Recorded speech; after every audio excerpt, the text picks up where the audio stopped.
मौलाना मुजीबुर रहमान जा बयान ॿुधण जे लाइ मौलाना साहब जो यूट्यूब चैनल ज़रूर सब्सक्राइब कंदा। सही तव्हांजे बयान जे मथां काफ़ी माण्हू तव्हांखे बुरो भलो चवनि था ऐं तव्हांजी वीडियो बिगाड़नि था। उन्हनि लाइ को पैगाम साईं छा कहिड़ो माण्हू पैगाम ॾे। ॾिसो जहिड़ी खोपड़ी जहिड़ो ज़हन हूंदो न, मां हिकिड़ी ॻाल्हि कयां, नबी सल्लल्लाहु अलैहि वसल्लम जी जेकी शख़्सियत आहे, आला शख़्सियत, नबी सल्लल्लाहु अलैहि वसल्लम जे साहबनि जे पेरनि जे मदद बराबरि न आया। इहो ई जॾहिं कमु नबी सल्लल्लाहु अलैहि वसल्लम तोईदियो खयो न, उन ज़माने जे अंदरि अहिड़े क़िस्म जा माण्हू नबी सल्लल्लाहु अलैहि वसल्लम मथां एतिराज़ु कयूं, नबी सल्लल्लाहु अलैहि वसल्लम खे बुरो भलो माज़ाला चयूं।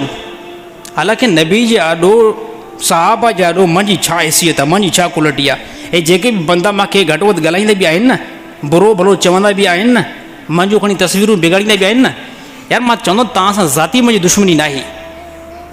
जेकॾहिं अगरि मां ज़ातीअ ते अचां न, पोइ हे जेको कमु मां इख़लास सां न खणंदुमि, पोइ मां अलाह लाइ थोरी पियो कयां, त पोइ मां पंहिंजी ज़ात लाइ कयां पियो। त कोई बि जेकॾहिं अहिड़ो को मूंखे बुरो भलो जुमिलो लिखंदो आहे, मां यकीन करे नज़र ई न कंदो। छाजे करे मूंखे हिकिड़ो पंहिंजो कमु करिणो आहे, हिकिड़ो जेको इस्लाम फैलाइणो आहे, हिकिड़ो दीन जो कमु मूंखे करिणो आहे।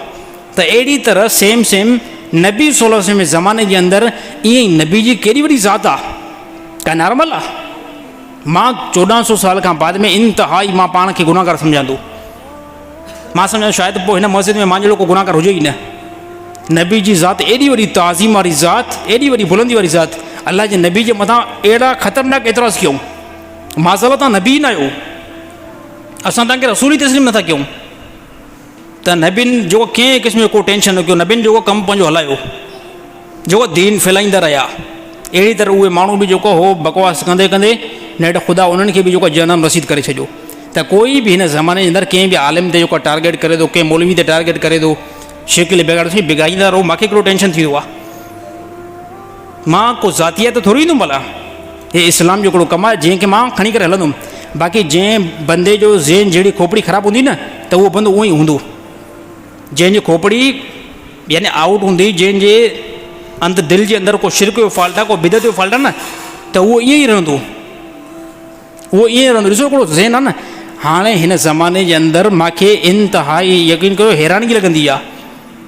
बंदा क़ुर जी आयत खे जेको आहे तस्लीम न कंदा आहिनि, पंहिंजे मसलक खे अॻिते कंदा आहिनि, पंहिंजे पीउ जी ॻाल्हि खे मञींदा आहिनि, क़ुर जी ॻाल्हि खे न मञींदा आहिनि, पंहिंजे ॾाॾे जी ॻाल्हि खे मञींदा आहिनि, क़ुर जी ॻाल्हि खे न मञींदा आहिनि, पंहिंजे ज़ाकिर जी ॻाल्हि खे खणंदा आहिनि, क़ुर जी ॻाल्हि खे पोइ हिते कंदा आहिनि।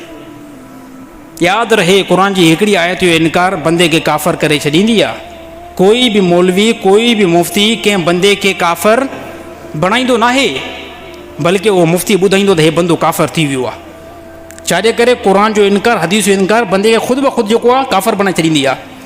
अल्लाह ताला अहिड़नि साथियुनि खे हिदायत नसीब अता फ़रमाए।